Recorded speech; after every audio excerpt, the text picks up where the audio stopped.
President Marion, ladies and gentlemen, I'd like to greet you in 4 different ways. First is Maori Language Week, so tēnā koutou katoa.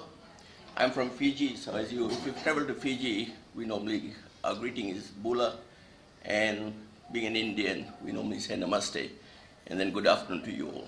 So that's who I am.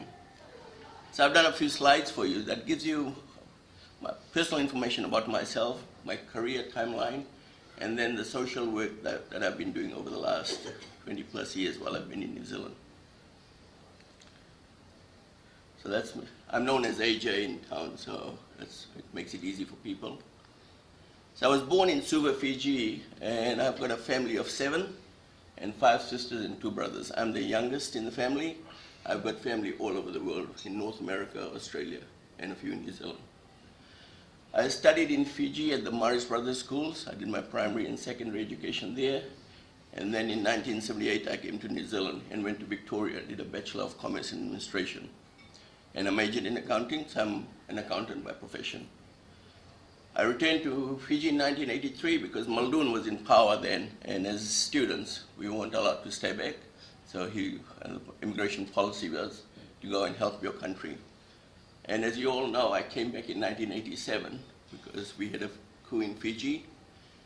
And I'm married with 2 children. I've got a son in London that's working with Ernst & Young. He's an international tax specialist. And I've got a daughter that's, I just moved to Auckland on Friday with New Zealand Trade and Enterprise. And I've got an unforgettable moment, the 1987 coup in Fiji. That was quite a difficult event for Fiji Indians, as you know. And I was working for KPMG. There was 40 of us, and 30 of us left Fiji in October of '87.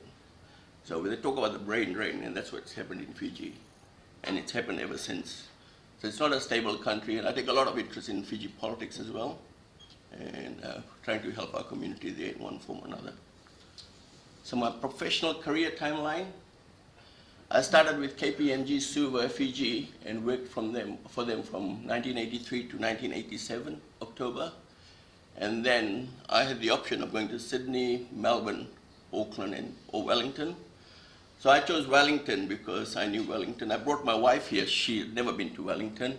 And I brought her in October. And as you know, with the weather in October, it's pretty terrible. And she came in and said, "What have you done to me?" And we've made Wellington home ever since, and I think it's the most beautiful city in the world, and I wouldn't live anywhere else. When I came to Wellington, I was lucky because at that point, Rogernomics reforms were happening. So I joined the consulting group and did a lot of public sector reforms at that point. So I did Ministry of Justice, Social Welfare, I did New Zealand Post and others. So I was quite lucky in that sense that I was involved in a lot of the reforms. So I call myself as a bit of a specialist in that area. And then in 1993, I left KPMG and joined the New Zealand health sector as it was going through the reform process. So I looked after the corporate and ICT area. And in 1998, I was lucky to meet Marion Cowden, who was the CFO then. And she, for some reason or other, identified me to help her with the whole transition from the 4 regional health authorities to the Health Funding Authority. So yes, and we did a great job then. I think so. That agency, we set up a shared services agency at that point, and 19 years later, it's still the one that's still processing and paying for the health sector.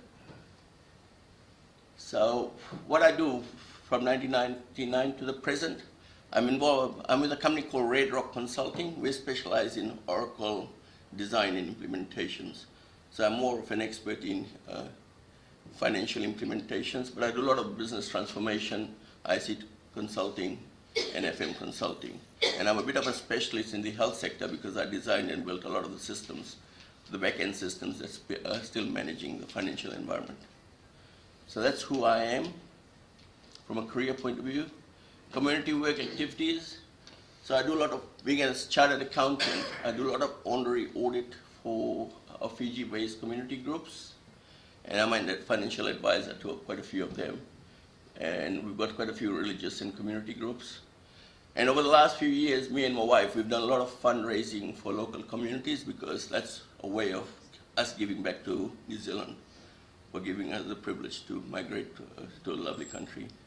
So in 2010, we did a fundraising for Mary Potter, and I think so we gave $15,000 net to them.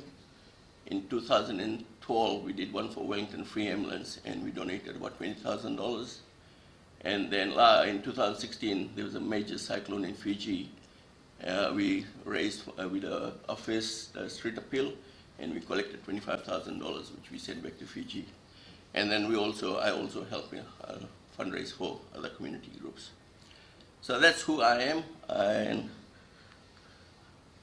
I've got a quote from Barack Obama to the UN General Assembly in 2014.